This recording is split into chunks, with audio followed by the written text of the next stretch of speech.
So these two lovely little girls of mine just came in and they saw what I was doing and they really, really wanted to try it. So I thought I would give them a chance to try it and that we would go ahead and stick them in this video so you can see how it'll work for your kids. So this is my daughter Violet and she is, how old are you? 10. 10, and this is another daughter of mine, Evelyn, and she is, how old are you? 8. She is 8 and obviously a big goof. Anyway, I have, just in case you didn't know, I actually have 7 kids. I have 5 girls and 2 boys, and these are 2 of the girls in the middle. So we're gonna pause the camera now and get it all zoomed in on their fingers and see how they can use this fun, fluffy, loopy yarn. Okay, so Violet is going to try it first. So Violet, you have to make sure all these loops are upright. So if this were our first row, we'd have to lay it out and make sure that all of those were pointing up before we started. So what you do is this is our end piece right here. So that's the first one you're going to tuck into. So you take the next loop and tuck it in. And then just keep, and I was kind of pulling this out over here to untwist it. Yep, so just tuck it in there. What do you think of this yarn? How does it feel? Soft. Would you want to cuddle up with it? Yes.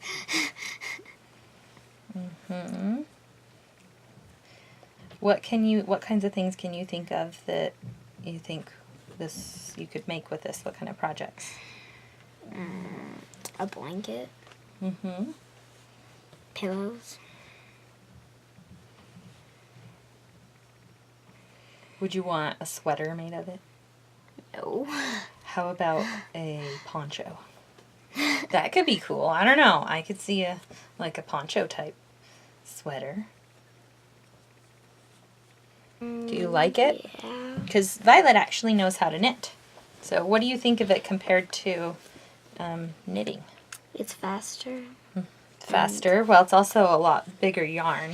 Yeah. It's nice and chunky. It's easy. But yeah, it is easy. So somebody that didn't know how to knit or crochet or do any kind of yarn thing, do you think that they'd be able to know how to do it? Yeah, they could do it like pretty fast, learn quickly. Okay, here, hop down so Evelyn can be next. So Evelyn's going to do the next row. Can you see the next? So you just grab that next one. Yep, she got it. Okay. She got it.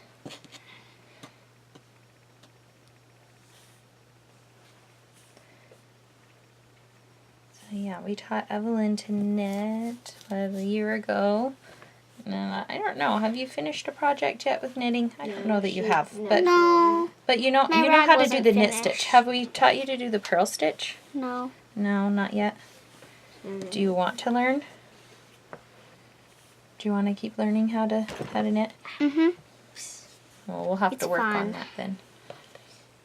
So what would you make with this kind of yarn and this kind of stitch? What do you think? A big giant blanket. A big giant blanket.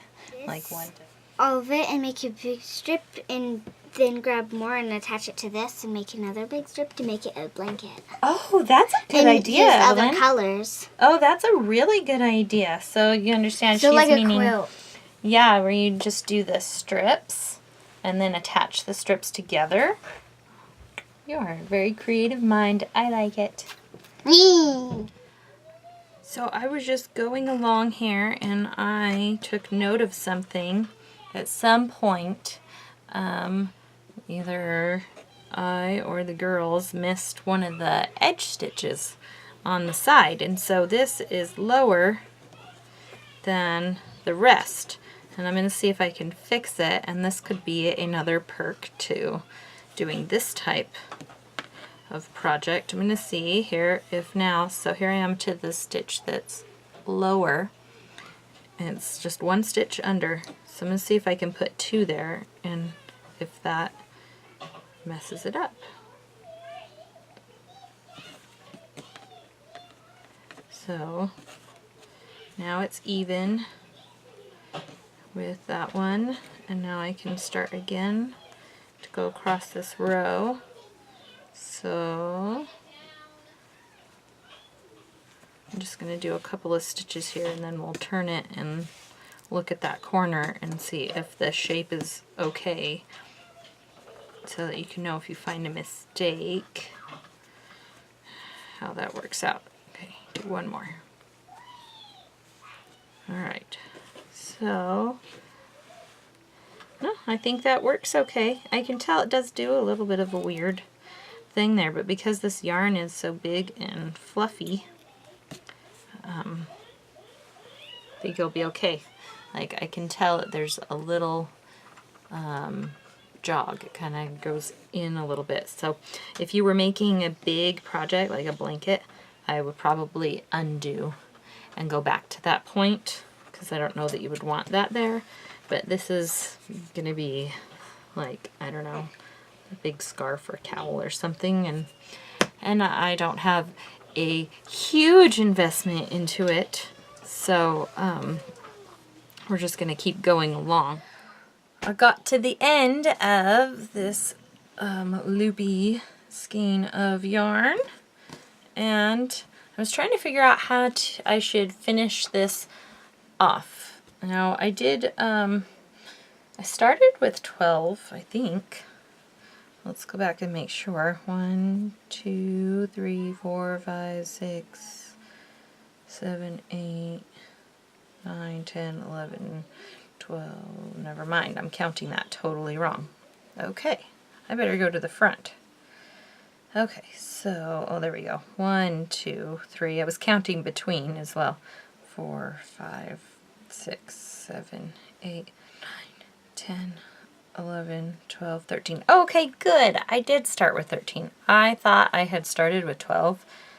Apparently, I actually started with 13. And I'm ending with 13. So that's good. So remember how I had to go and fix that one spot. I don't even know if I can. Oh yeah, I can. I can see just a little bit of a jog right there in the edge. But, you know, nobody else will be able to see it at all. So we're just going to roll with it. And anyway, so I've been trying to figure out how I should finish this off. And to be honest, I did not watch that part of the video, but I can kind of assume with my other crafty knowledge that what you would want to do is just begin to put them into each other, kind of like you do the those tied blankets, those edges. Although I could see where this, oh, I didn't do that right. Here we go. I could see where this could kind of pull it tight, but yeah, something like that. And I will do that, but so I'm left over with this short little piece, and I don't like to be wasteful in this type of project that I'm going to do. I'm going to join the two ends together, and I thought about just going ahead to try to finish it and join the two ends together at the same time, but I did not want to do that for the purpose of this video. So I think I counted I have like 11 here, so it's going to get me close to the end. So what I'm going to do is I'm going to go ahead and weave in these last bit, so just so that I don't have to cut it and be left with a silly little piece that's left over. And then we will finish it off. Now it is going to make the one edge be a little shorter than the other edge, but I think for the purpose of creating a cowl that we won't even be able to notice that problem. But if I were writing a pattern for it, I would definitely say to end, you know, end with enough to finish off the row. So I'm going to go there, and now I'm going to start finishing it off. And I probably won't video the whole thing, so I'm just putting them, oh, the new one into the old one.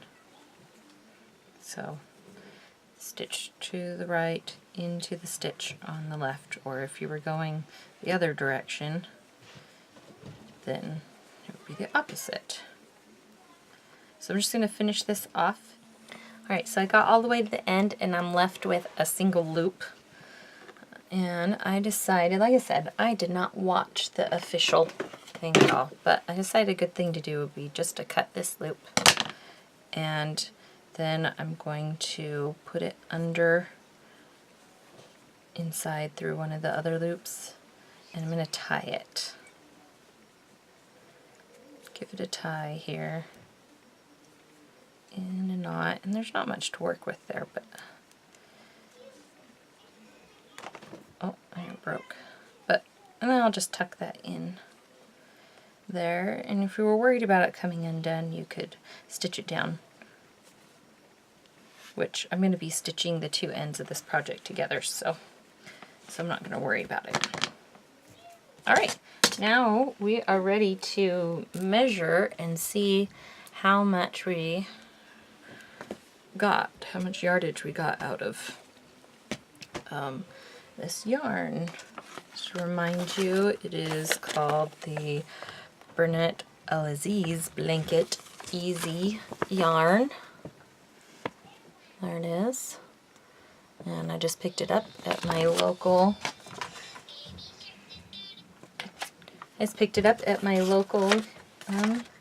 yarn store. Alright, you done there, Violet? Violet's been rewinding my measuring tape back the other direction so that I didn't have to pull the whole thing out, because I needed to start at the number 1, and it was at its end number. Alright, so let's see how much we got here. So, you gonna hold that, Evelyn? Okay, we're just gonna slide it this way. I have some helpers. You can't see them right now, but okay. Okay. I'm gonna slide it so that we can get an accurate measurement. Okay, it looks like we got how much? Like 50 and a half. Okay, yeah, like 50, about 50 inches of... Alright, so yeah, we got about 50 inches with 13 stitches in each row. And now I am going to take both edges and I'm just going to stitch them together with some red thread, just with a simple little whip stitch, and secure them into a big chunky cowl, and we'll see how it goes. The girls and I will do a fun little photo shoot for you with some end pictures so you can see how it turned out. So anyway, like and subscribe. Creativity Training with Heidi. I plan to do more videos where I test out some things that are out there to see how they work, but I mainly like to teach concepts that I really know and have a true knowledge for. So check those things out. Right now I have a lot of knitting and crochet, but there's going to be a ton of other stuff that's going to go up soon. So subscribe to the channel so that you can follow along and be able to see what's released. Also, go ahead and visit rosesbloom.com. The link is down in the comment box, and just, you know, go there and check it out. I have some start to finish knit and crochet lessons available, and lots of original patterns to go with those lessons that are geared directly towards beginners or frustrated knitters and crocheters who have tried but not have had success in the past. So go ahead and go check that out, and thanks for watching.